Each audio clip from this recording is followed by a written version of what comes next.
anytime anybody walks through the door and have a box in their hand and there could be cake inside, everybody gets super excited. I was extra super excited. I was like, woohoo!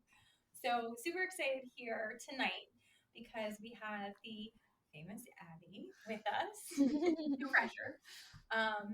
And what sets Abby apart from everybody else is she is an actual cake artist. She is not your traditional, I'm going to take the little things, whatever it may be, and stick it on top of your cake. Go to Acme. There are no candle, like, weird wax things. There's none of that. She is a true artist specializing in smooth buttercreams, not bumpy. And I think what really sets her apart is the fact that it's all abstract art. So it's not just, hey, here's a really pretty cake, but it's so artful. It's holy shit. How did you do that? So you go, wow. Yeah. It's not a typical white on white style. She uses color. She uses flowers. She uses texture. She uses wafer papers. I saw one earlier where she had a cake on top of a little clear box that had flowers in it with another cake underneath of it. And I was like, how on earth did she do that?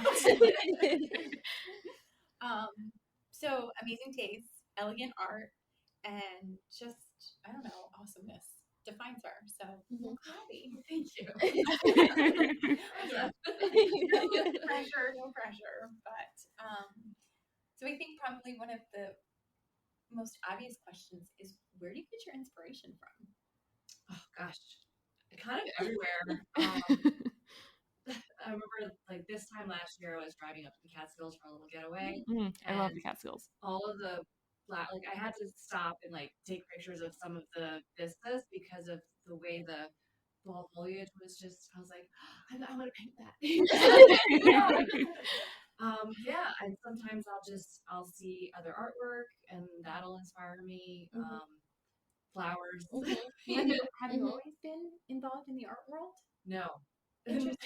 No. Right, sir, no. There was no question. I took a very hard detour. Like I did paint on my walls as a kid. My Me mom actually too. let me paint on my walls. But I went to the United States Merchant Marine Academy, which is a service academy. So there's 5 service academies. And I was a merchant mariner for over a decade. And so you like the water. So yeah. Cool. So very, procedural, very regulated, very technical, very not cake art. Not artistic in any way. Yeah, so that's what I did for a long time. So how did you go from that to this? I always knew that was just a means to an end. It was a lucrative career, and so I had a financial goal. And I always wanted to come ashore and find something that really fulfilled me. I came ashore without a plan so much. I worked for the college for a while. I came ashore with a job at the college running their research vessel, Kalanectes. So that requires a licensed captain. And so I did that only for a year. Oh my God, you worked with Doug. Yep. You that's why your face is so familiar to me. You would wear the real thin yellow lead vests when we would go out. So I was a teacher at the high school for years and years, and he had classes where he would take the teachers and we would get on the Kalanectes and we would do all of those things. That's why I know your face. It's driven me crazy. Every time I see him, I'm like, I know her from somewhere else, but I could never. Wow. Contact. Okay. Yeah, it's hard. Like everybody kind of does a lot of different things, and you're like, gosh, people say hello, and I'm like, hi, I know your face. I have no clue what your name is. I felt 100% better. Wow. Yeah, so I did that. I tried to make that position full time. Like I worked on building the programming, but and I dedicated a year to really like work on getting that together, and it didn't work. And so then through mutual friends, I was asked to work at Evergreen. And which is a local baker for those of you who aren't familiar. They have the best sunbuns ever. No, they have the best little shortbread honey treats. Oh, so good. 10 out of 10. And so I started working there as well. So I was working at Evergreen and running the Kalanectes together for a year and a half or two years, Wow. something like that. I worked at a college for 3-ish years, overlapping with Evergreen. I worked at Evergreen for 3.5.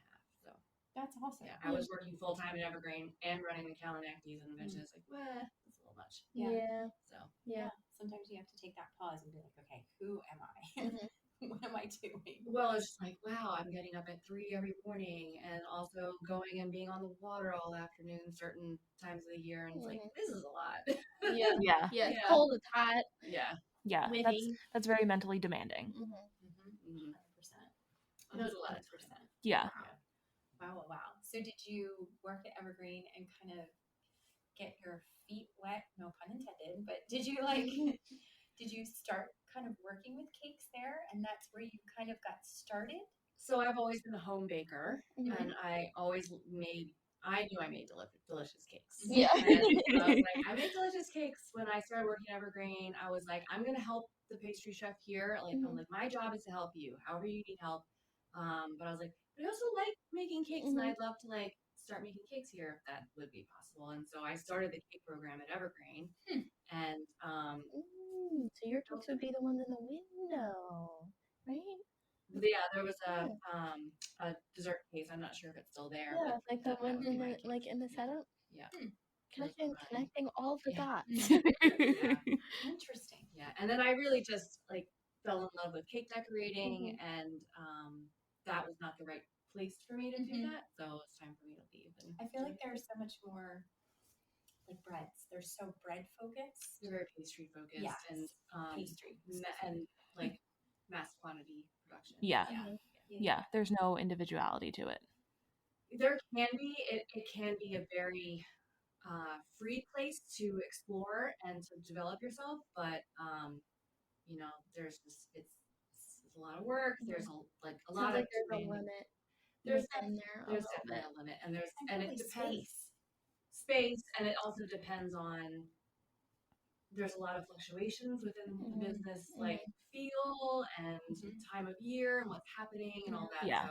So Chestertown, Tea Party, Yeah. all of it. Yeah. All of School, All of it. summertime. all of it. Mhm. All of it. That's. I mean, I feel like that's like oh yeah. 100%. 100%. So you come in with this adorable box, which again, so excited. How do you decide what size cake you're making? Like when you sit and you talk to somebody and they're like, "Hey, I need a cake." Take me through your process. What do you do? Well, size-wise, how many people are you serving? And generally, like, I don't know if you've had my cake before, but Many times. It's you know, it's rich, it's heavy, it's not like, I wouldn't call it dense. I wouldn't call it dense, but it's like it's filling. It's you know, it's, you don't want a huge piece of it. Right. So and I tell people that I'm like, my portion sizes are based on modest adult portions. Like if you have boys, if you've got you know big cake eaters, or you want leftovers, like let's size up. Yeah. But when people say, "Oh my goodness, your 6-inch cakes feeds 15 people," I'm like, "Yes, it does." Like, let me teach you how to cut it, and I have a cake cutting video that I send to people. I'm like, Wow. when you do that, and you That give was one of my people, questions because your cakes are also tall. they're tall. Like, how do you? I don't know. I look at those and I'm always like, how do you do that? It's gonna sit right there. Yeah. Oh, I'm so glad I'll have to do that. Yeah. So I send a cake cutting video, and I'm like, this is the way that you serve people and not have waste, because a lot of people like cut a big wedge and then it sits on a plate and people eat like A couple bites. third of it, and then a lot of it goes in the trash. I'm like, no, don't do that. If you want to go back for seconds, go back for seconds. But No judgment. yeah. Well, yeah, exactly. Like, no judgment. Some people are like, no, this is going in the freezer, and so that's part of that's how I say size wise. But like for weddings, I say, well, are you having a sit down meal, which everyone will be served dessert? Well, then plan to serve everybody cake, because you don't want to have not enough cake for people who sit down like, where's my dessert? You know? Cake. Yeah. I feel like the trend that we've seen is there's dinner and then dessert is done later. And there's a lot more selection. It's not assumed that, okay, it's going to be cake. Right. There's a lot of other things. There can be. I mean, every couple is doing their things differently. I actually had somebody just turn me down because they were like, so like I want a cake, but we're gonna do ice cream instead. I'm like, okay, fine. Yeah, fair enough. Yeah. Got it. But I tell people like, let's plan to serve 80% of your guests because not everybody's gonna eat it. You're gonna want to take some home. A lot of people come back to me later and they're like, yeah, I was so full, I didn't have any cake, and then it was gone. Yeah. Yeah. Like, well, sorry. Oops. So that's generally how I size a cake. Well, that makes sense. That makes a lot of sense. I mean, you're right, it depends on the number of people. And as you said, it's not like an Acme, hey.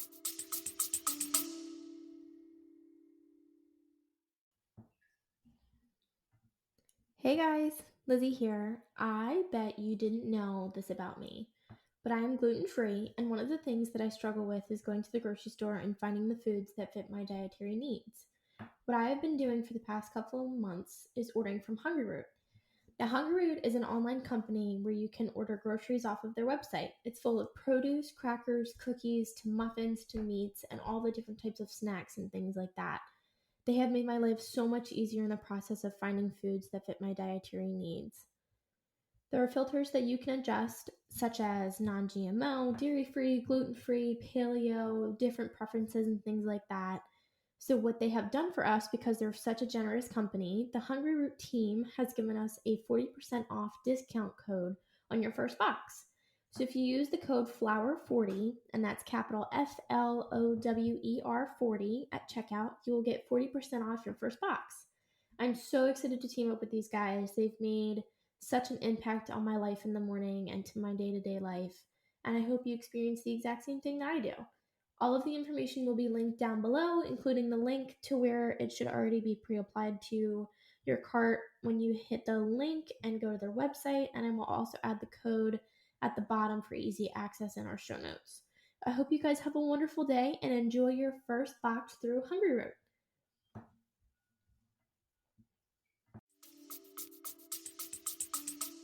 Here's your birthday cake. It's very specific. Yeah. Like it's done differently. Do you use a different flour to achieve that? No. I just have good recipes that I developed myself. So yeah. That's cool. That's very, very cool. And then what do you do with those people? Like, i.e. me. Who have dairy issues. Yes. So I'm working on your dairy issues. Let me to roll a big old ringer in there for you. Yeah.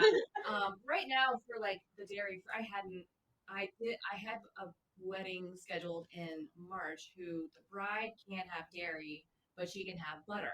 It is interesting because I can have dairy as long as it's baked, but I can't have like buttercream icing. Well, but hers, like I'm only using, and she's getting a chocolate cake, which only has milk in it. So I'm using oat milk for her cake, but I can use my regular buttercream for her cake, but it's also got to be gluten-free, which I use a 1-for-1 gluten-free flour, which is great. That was one of my questions. I was going to say, what do you do with that? Like gluten-free and dairy-free, like. Yeah, so I use a great gluten-free 1-for-1 flour, which I can just use any of my regular recipes with. But for yours, it's like I'm using oat milk and dairy-free sour cream and dairy-free butter, and trying to get the buttercream right is the biggest issue. Yeah, that's so different. That consistency. Yeah. And dairy-free butter has a taste, like it's a different flavor. So when you've got like avocado oil, you've got palm oil, you've got coconut oil, you've got all these oils. And you're like, well, now what? And they all have a very specific flavor. And avocado, like butter based stuff, like does have a taste to it. It is very different. Like and coconut too. I definitely taste the coconut in anything that's made with coconut oil. Yeah. It's just like an underlaying. And how do you? So I'm a test monkey. Yeah. But how do you?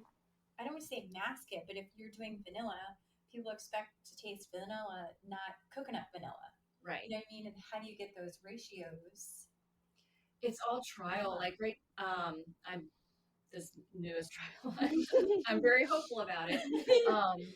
I'm using this plant-based butter that's got a bunch of different stuff in it. And one of the things that I have to think about is consistency. So like the stuff that you said, I like to use the country crock or whatever it was. It's like, but it's soft and it's not going to hold up, you know. It does melt within like 2 seconds if you just let it sit on the counter. Like, it's like room temperature in like 5 minutes. Yeah. Oh wow. We're like normal butter, like just chilling, and you're still like knocking on the table. You're like, it's so hard. Yeah.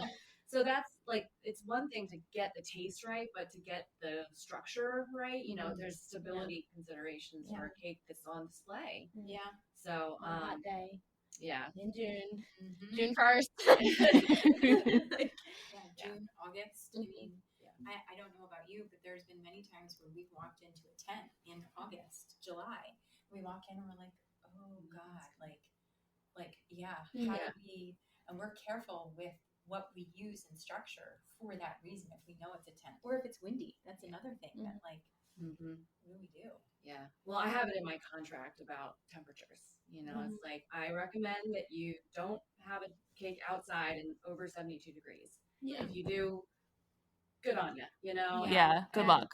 And I stipulate a warm room as well, because it's like, it's a winter wedding, and they're like, well, I want to have a fire in the fireplace. I'm like, well, Don't put the cake next to it. Yeah, don't put the cake there, you know? But next to a cool window. Yeah. So, and with no sun. Yeah. Right. No direct sunlight. And I say that in the contract as well. But like, I work with the couples that I'm working with about like, well, what is it like, and how can we make this work? I have not had anybody say my cake collapsed. So, so far so good. And there was a wedding here on the other side, actually at Running Fox, Maureen McIntyre's house. Oh yeah. On August 12th, and it was like 95 degrees. Oh. And I was like, well, here it is, sitting right in front of the air conditioner in the dining room for this beautiful outside wedding. I was like, bye. Good luck. And I was so worried. I went home like, oh, everything's okay, you know? And the next morning I saw the planner post. I was like, she's up. So I emailed her. I was like, how did it go? Was it okay? And she emailed right back. She's like, it was great. I was very nervous, but I got everything. And she's like, there were pictures. And I was like, great. Okay, go through. I feel like all that matters is like the pictures. And as soon as you're able to sit down and eat it, that's all that matters. After that, you're good. Yeah. Like you take it outside, take pictures of it, they cut it, you take it back inside, we're good to go. Yeah. Give me a heart. There's been a couple times where we've had to work with cakes and people are like, oh yeah, just grab it from the fridge. And we're like, or the freezer. I'm like, I need frozen in the middle and melting on the outside. Yeah, and I was like, I need a toothpick to get into this icing. Chisel. Yeah, to chisel the holes for flowers. Because if you try to put it in, the flowers just go right next to it. Like, we've been in some weird situations with some cakes before. I'm like, okay. And sometimes people like, okay, so you arrive, your box is enclosed, it's nice, like it's clean, it's a great presentation. There are some times where we've been at venues and listen, wedding day, there's 900 things going on and everybody's 900 directions, and you walk in and you can smell the bride from the hairspray, like you know where they are. But many times the cake is just kind of like dropped off and tucked in the kitchen, and sometimes people are excited, so they take it out of the box, so it's sitting there and exposed, and things are happening. I know that worries. Oh my God, me. there was one day it was on the counter and it wasn't set up yet, but it was still on its little platform thing. Yeah. There was a stink bug on it. I was like, and no one will ever know. I looked at one of the girls we were working with and I was like, don't tell anybody. She's like, okay. She's like, I got it. Yeah. There was a wedding I went to recently. Well, not that I went to, I set it up. There was a cicada on a table. I had to grab it with a piece of plastic and take it outside. Oh my gosh. Those are all the behind the scene things that you just don't know about. And everybody's fine. It's a little extra protein once in a while, and it's all good. Totally fine. It's all good. But do you have any good cake stories of like when you were learning about how to actually how do you build those heights? Like how I would break the cake. There is no way I could get it out of the pan. Like, do you use springform pans? No. I line my tins with parchment and spray them. Wow. So the bottom, there's a parchment round in the bottom. I don't do the sides, and and I run a knife around when it's done, and then it comes right out. Some people just have it like that. Yeah, no, I'll grow the flowers for you. And I know for a while there was the trend of like the naked cake. Yeah, I don't do fully naked cakes. I will do sheer buttercream, which is semi-naked, but naked cakes, no, like they dry out. You want cake for the icing. Well, I mean, partially yes, but also it's weird. It's weird. Yeah, it's weird. I feel like the only it's unfinished. The only naked cake I think I would have ever enjoyed that I've only seen one picture of is a pancake naked cake. So it's like icing in between literally pancakes, and they just put berries and powdered sugar all over it. I was like, that I would eat. Okay. It's just a big old stack of pancakes. Yeah.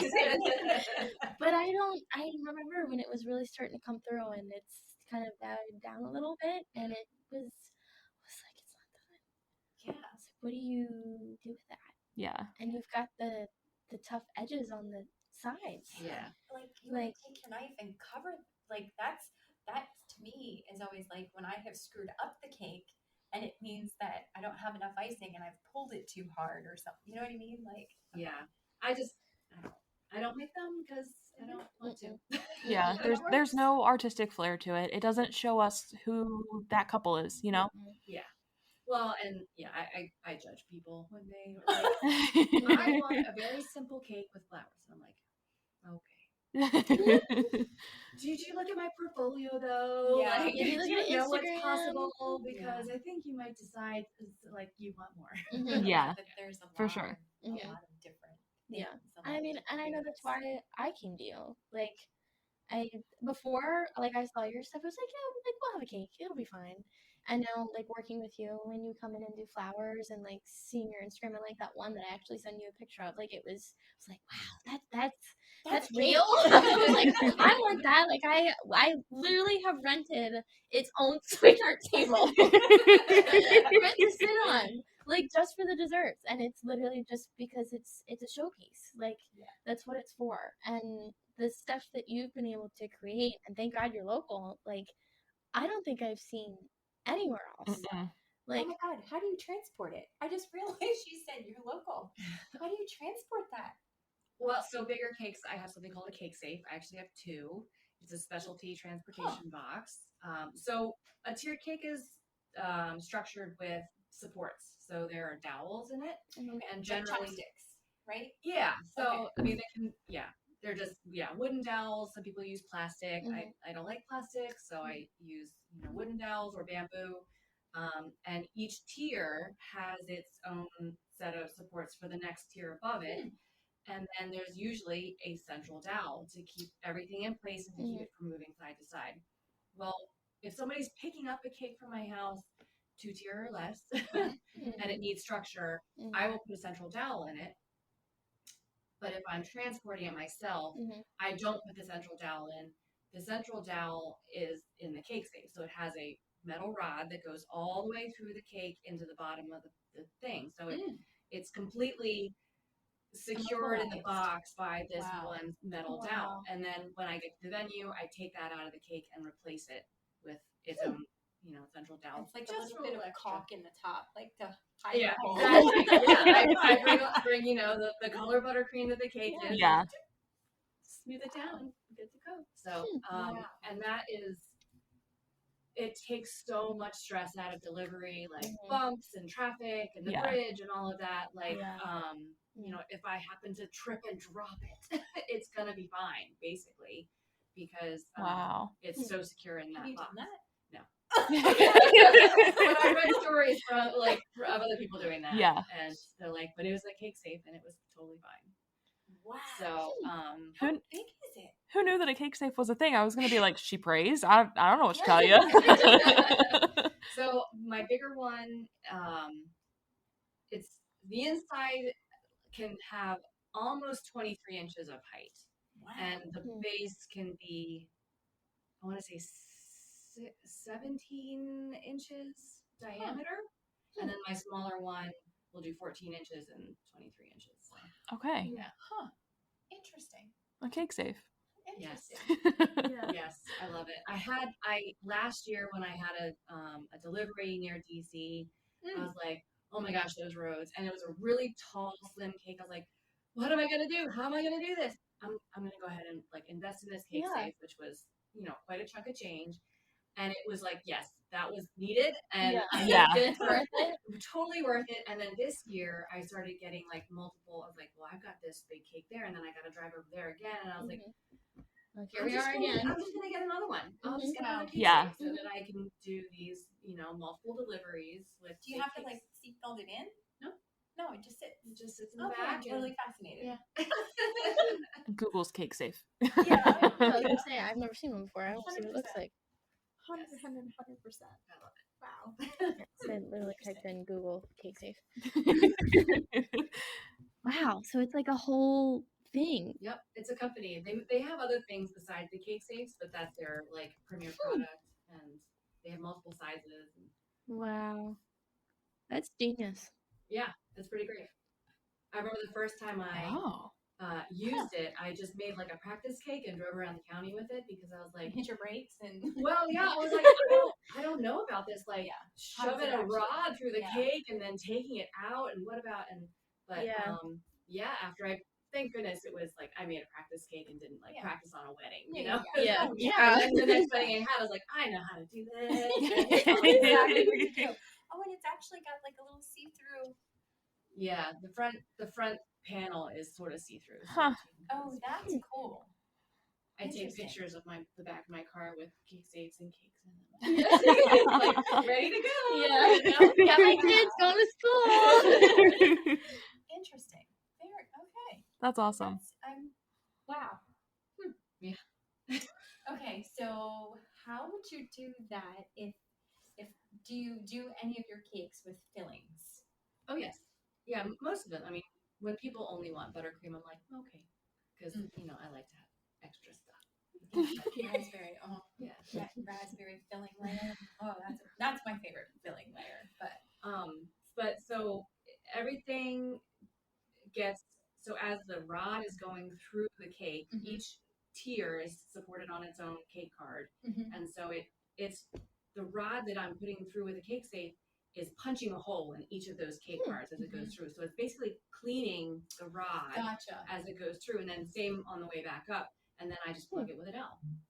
So, and I'm not worried about because I'm not worried about contamination, right? Because it's like, well, it's a tiny it's already in something. there. It's already in there. It's all cake. Yeah. Nobody's been like, oh, my chocolate caramel tasted like raspberry. Why? I've never had that. Yeah. So, no. Okay, so the dowel goes through and it just like punches a hole through the cake, right? Yep. What happens to all the cake inside of the dowel? It kind of just squishes. Oh, there's nothing inside the dowel. The dowel's solid. The dowel's solid. Yeah. Okay. I was like, wait, you mean you get to make all these cakes and at the end of the day you take the dowel out and take some cake home with you? No. Yeah, exactly. That's what I was thinking. Like pouring. Oh my god. That's what I thought. I like how you thought. Yeah. I like how you thought. What's your favorite filling to work with? Like, are any of them like harder, like slipperier than others? Raspberry. Oh no. Naturally. Yeah. So a lot, actually, lately I've been, if somebody gets a cake with raspberry filling and I kind of know what their party's going to be like, I will put a central dowel in it, even if it's a small cake, because I had somebody who picked up a cake for me in the morning, like 9 a.m., set it on their credenza, and their party was that night. And it was fine. And then they had the people coming over, they started cooking, and they're all in the same room, the room's getting warmer, and then like as they were halfway through dinner, the cake fell over. And I was like, was it out all day, and were you cooking and the room was warm? And she was like, yeah, probably. I was like, okay, well, I'm really sorry that happened to you. I will put it in my terms and conditions about, cake care. Thanks for helping me learn. But now when people have like a fruit filling that's slippery, I will put a central dowel in there just so it's like, it's not going to go like this. Yeah. if you can't tell, she's trimming from side to side. So I have a question. What are your I'm gonna ask you about flavors. What are your seasonal flavors? Like from spring to summer to fall? Because I'm sure you get some caramel salted but is that is that a spring flavor? Is that more fall? I don't change my menu really. I have flavors that will work better for different seasons. Like a lot of people ordering spice cake right now. Oh yeah. You know, in the fall, or spring and summer, people are like, "Ooh, lavender." I'm like, "Yes, it is delicious." I have a very picky fiance that might not like that, but I like that. Lavender. So I don't really change my menu that much. I just, if people are like, well, something for the season, I'm like, well, how about this? And then, okay, great. Yeah, great. So, okay, so Liz has mentioned before that people come in to pick out flowers for their cakes. How do you pick flowers for cakes? What is your favorite flower to go to? I think I can answer one of those. She always likes coming in and getting dahlias. Dahlias are nice. Yeah. Dahlias are great because they're sturdy. They're beautiful. Their stems are and straight. They keep opening. They just keep blooming. Yeah. They just don't stop. They last a long time. They're such a statement. They're very nice. Yeah. You match your wafer paper. I tend to do roses a lot as well because the same thing. They're sturdy. They last a long time. You're asking a lot for a flower, realistically. Yeah. We're going to cut you off. We're going to cut your head off. We're going to give you nothing to eat or drink. Not cut your head off, cut your body off. Use your head. Yeah. You ask a lot from it, so you have to be really careful in what you use, I'm sure. Yeah. I used fresh amaranth for the first time, and did all the seeds go everywhere? No, it was really well. It wasn't shedding at all. Okay, and but I've only ever used dried, and I didn't realize that this one basically even after a few hours, you're like, oh yeah, it would flop over. Yeah, and when I saw the pictures, I was like, oh my god, they were all very, very happy with everything, but I was like, that's not what it's supposed to look like. Yeah, that's not what I did. Oh my god. So lesson learned on that one. Yeah. But I mean, it's constant. There's so many varieties of flowers, and there's I'm not going to know flowers. I'm not going to know all of it, but yeah, it's one of those things. Like with anything, you're continually learning. Always. And I was like, well, I'll tuck that little nugget in my pocket. Be like, don't use fresh amaranth ever. Yeah. Yeah. I think one of the things that we struggle with, and I'm sure you see it too, is people will bring us a picture from Pinterest or something like that, but the reality behind it, they're like, wow, I really want to use these flowers, and it's like, no, they're poisonous. That inspiration picture is wrong. Right. Ranunculus make your lips burn. You cannot they're not edible. Yeah. So or even what when is it, delphinium? No, that's gonna kill you. Yeah. Delphinium, larkspur, all of these. Foxgloves. Yeah. They're beautiful and they're magical. Ageratum. Yep. Hydrangea. Yep. Not happening. Yeah. So not happening. Have you had people bring in inspiration pictures from, say, Pinterest or Instagram that are from styled shoots where they've used styrofoam cake, and something like that is not at all possible on a real cake? I haven't had something given to me as inspiration that's not possible. Okay. But that's awesome. But their expectation of they don't want to see a drum, and I'm like, well, but real cake goes on a drum because you can't pick it up otherwise.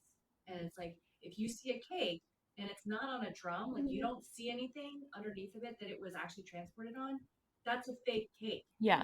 And it's covered in fondant so that you can just grab it and move it around.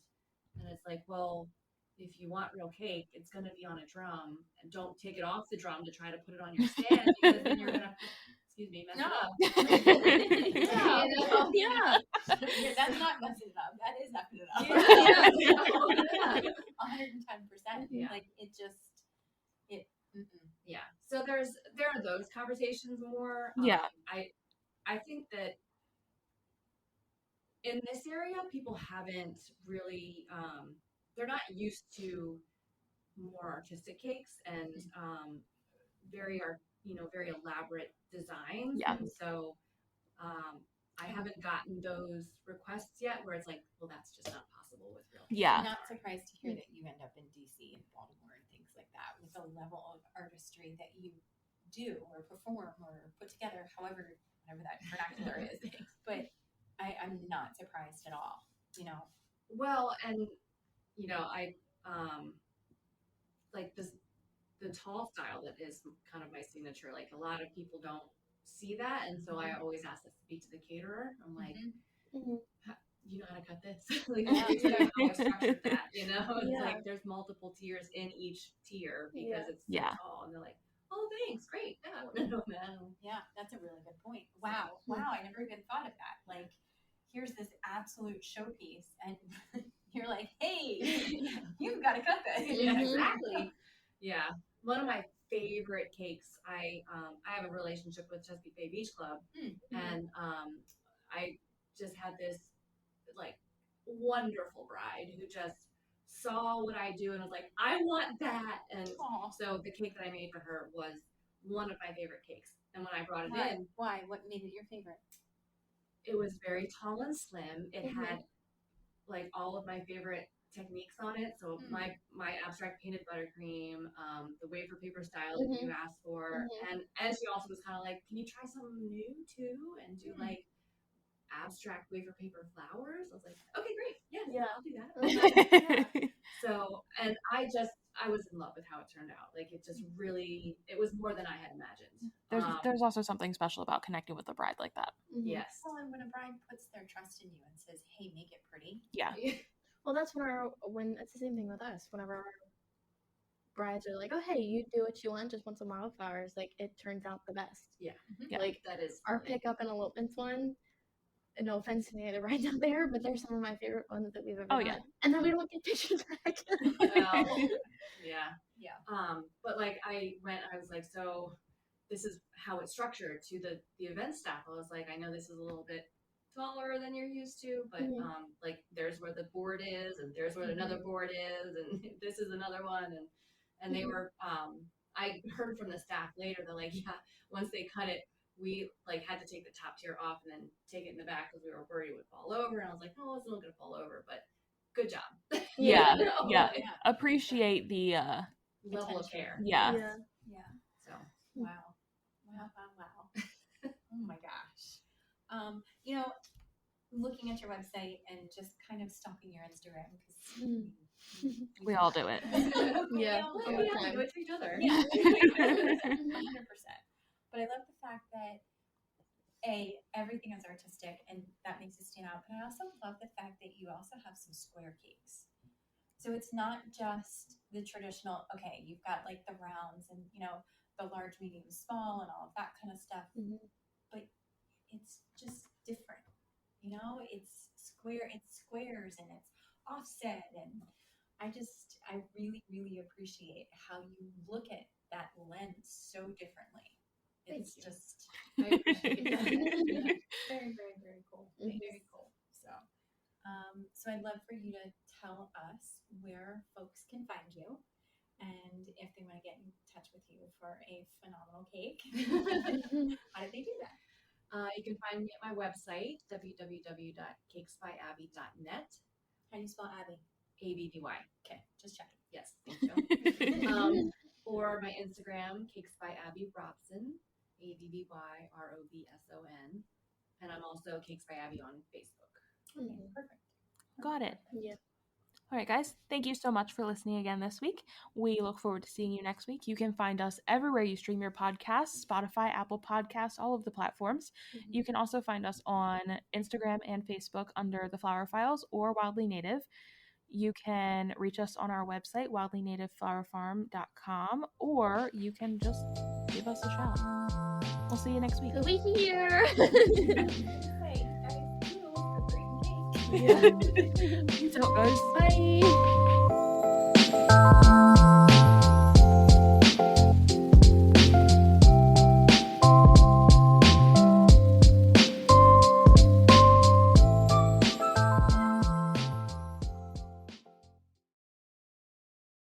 guys, just dropping a line to tell you about Patreon. So I asked them, meaning Mom and Amber, what is Patreon anyway? Because I honestly had no idea. So we're going to explain it to you from our perspective so that you understand and so that I understand. Because the first time I saw it, I was like, Patron, we're drinking tequila? Great.